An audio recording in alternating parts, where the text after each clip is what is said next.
maisco metapia calhe hiscan se mozake mo maisco metapia calhe hiscan se mozake me cosa palke apia na hiscan.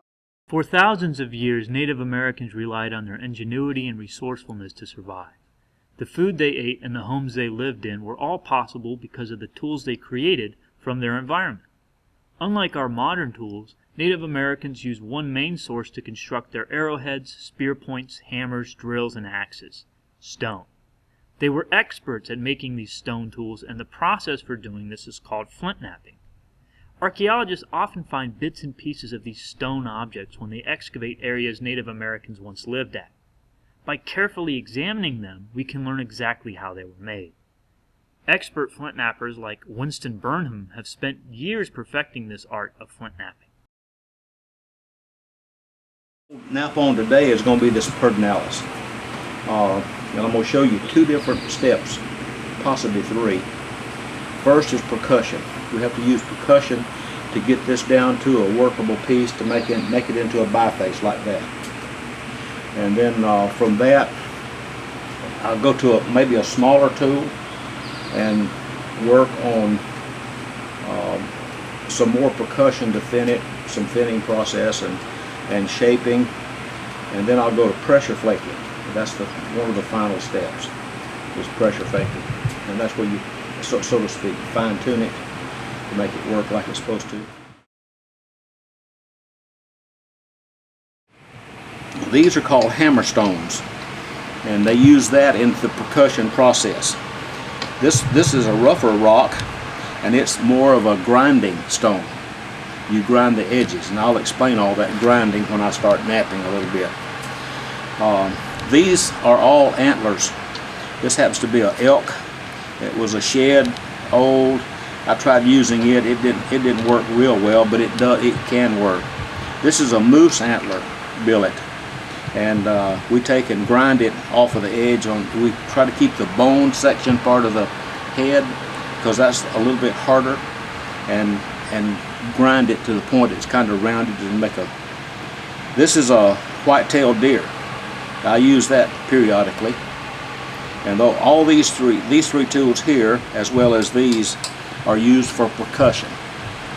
But they had to pressure flake too, and fine tune what they're doing.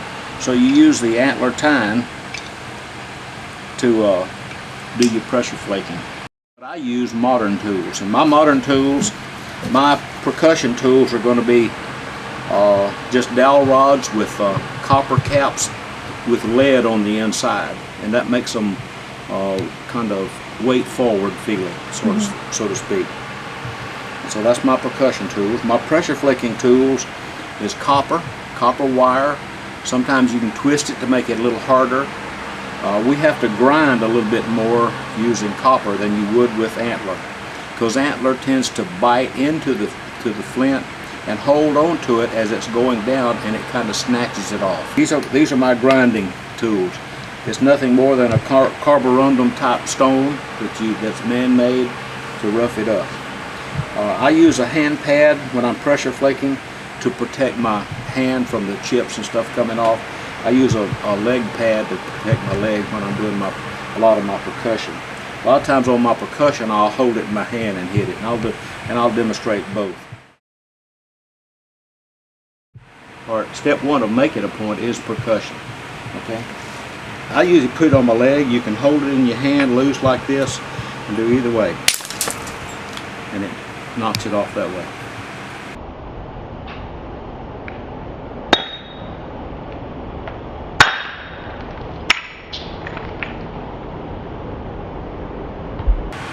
See how smooth that is? Mm-hmm. Okay, that's the hammerstone. If it needed grinding, I'd take this rock here because it's a little rough. And so the purpose of grinding is to make your tool hold on to that spot better. We do that with copper. We have more whitetail, and this is a little bit thick for whitetail, but we'll give it a try.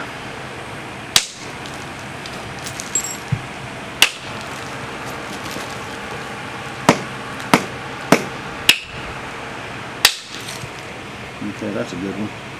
That's quite a piece. Hitting right here, and you can see how it comes off the backside. The angle has a lot to do with it too.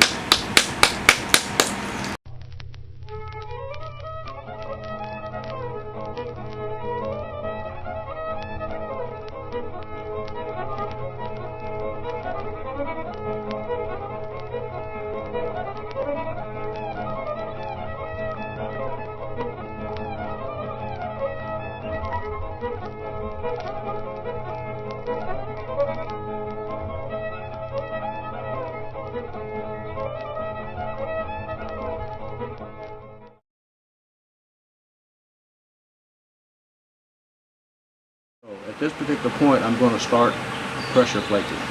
Okay, I'm going to show you two different tools. I'm going to show you the elbow tool and how it works, and then I'm going to use my modern tool. And so basically, what I want to try to do is I'm going to take all the low side on this side, grind it, turn it over, and take all the low sides over here, and that should straighten it up quite a bit.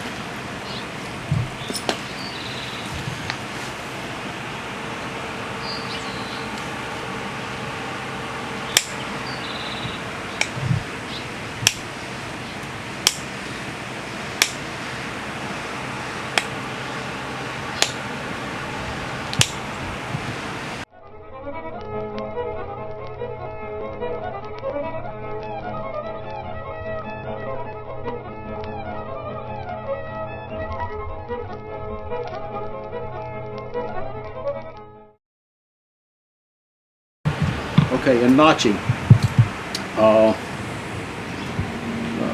they would have started off with the antler tine. You can make your own,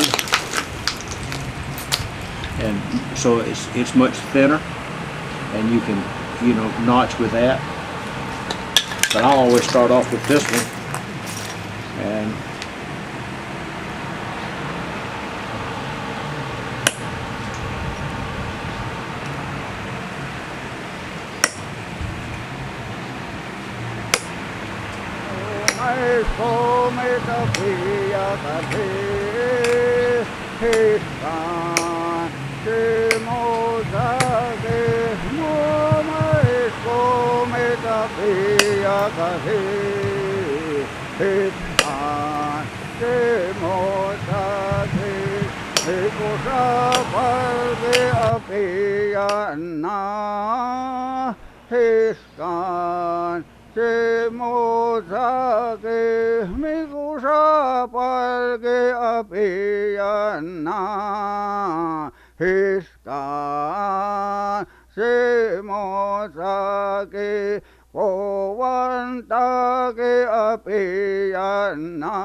se mo sa ke ho